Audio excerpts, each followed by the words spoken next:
ভালোবাসা অনেক ভালো লাগতো এটি শুনতে। মাঝে মাঝে মনে হতো লাইফে এমন কাউকে চাই যার সাথে সবকিছু শেয়ার করতে পারবো, এমন কাউকে চাই যার সাথে সব দুঃখ কষ্ট শেয়ার করতে পারবো, এমন কাউকে চাই যার হাতে হাত রেখে সারা জীবন শান্তিতে বেঁচে থাকবো। আর এর জন্য তার ঘাড়ে মাথা রেখে নিঃশ্বাস চলে যায় তবুও পরোয়া নেই। আর সে মানুষটিকে একদিন পেয়েও যায়। তাকে পাওয়ার জন্য এতটাই ব্যস্ত ছিলাম যে বুঝতেই পারিনি এ কি সেই মানুষ যাকে আমি খুঁজছিলাম। কারণ ফিলিং তো ভালোই ছিল, তার সাথে দিনরাত ফোনে কথা বলা, ঘুরতে যাওয়া, দুজনের মধ্যে হারিয়ে যাওয়া। তারপর ধীরে ধীরে সবকিছু শেষ হতে লাগলো।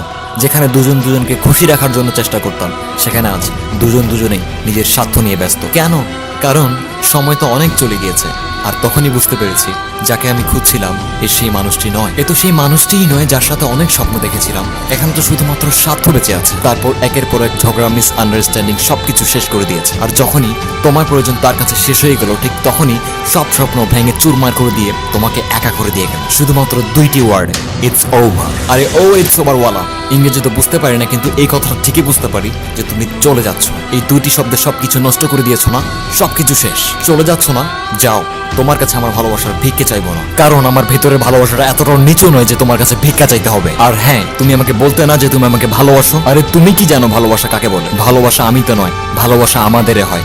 ভালোবাসা শুধুমাত্র সুখে নয়, ভালোবাসা দুঃখের মাঝেও হয়। হ্যাঁ মানছি, এখানে কেউ বা পায় কেউ বা হারায়, কারণ দুইটা চেহারাই মাসুম। যে শুধুমাত্র নিজের স্বার্থ নিয়ে পড়ে আছে সে কি বুঝবে তোমার ভালোবাসার মূল্য? যে তোমার ফেইলিয়ারে নেই, শুধুমাত্র সাকসেসের মধ্যে দাঁড়িয়ে আছে, সে কি বুঝবে তোমার ভালোবাসার মূল্য? তোমার কাছে টাকা না থাকলেও যে তোমার কাছে দামি দামি গিফট চায়, সে কি বুঝবে তোমার ভালোবাসার মূল্য? যার কাছে তোমার থেকে তার স্বার্থের দাম বেশি, সে কি বুঝবে তোমার ভালোবাসার মূল্য? ভালোবাসা কন্ডিশনের জেলখানা নয়, ভালোবাসা ফ্রিডম। ভালোবাসা মানে খোঁজ নয় যে কতটুকু করব, ভালোবাসা মানে যতটুকুই করব ততটুকুই কম। কিন্তু যে ছোট্ট একটি ভুলের কারণে দুটি শব্দে ভালোবাসা ধ্বংস করে দিয়েছে, তাকে তুমি কি বোঝাবে ভালোবাসার মূল্য? এই ধরনের মানুষের জন্য তোমার জীবন, তোমার কেরিয়ার, তোমার সব স্বপ্ন সবকিছু তুমি ধ্বংস করে দিচ্ছ। একটু ভাবো বন্ধু, যার জন্য তুমি সবকিছু শেষ করে দিচ্ছ সে ওই মানুষটি নয় যাকে তুমি খুঁজছিলে। এটা অন্য কেউ বন্ধু।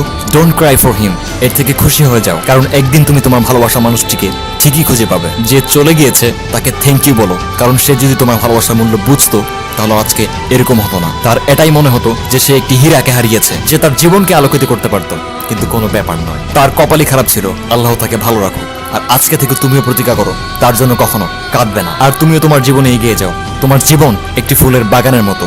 যে চলে গিয়েছে সে একটি মাত্র ফুল ছিল, আর একটি মাত্র ফুল চলে যাওয়াতে তুমি কি তোমার জীবনকে নষ্ট করে দিবে?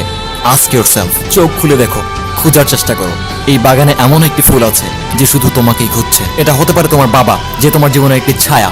এটা হতে পারে তোমার মা, যে তোমাকে জীবনের সব থেকে বেশি ভালোবাসে। এটা হতে পারে তোমার বোন, যে তোমাকে সব থেকে বেশি কেয়ার করে। So give your times to them who need you. তাই সবকিছু বাদ দিয়ে সামনে এগিয়ে যাও, আর এই ফুলের বাগানকে আরো সুন্দর বানিয়ে ফেলো। মানুষ আসলে ভালোবাসাকে খারাপ বলে। বন্ধু, ভালোবাসা খারাপ নয়, ভালোবাসা খারাপ মানুষের দ্বারা হয়ে যায়। কথাগুলোকে ভালো লাগলে এটিকে তাদের কাছে পৌঁছান যাদের এটি প্রয়োজন আছে। আর আমি চাই তুমি তোমার জীবনে এগিয়ে যাও, কারণ ইউ আর ইউনিক।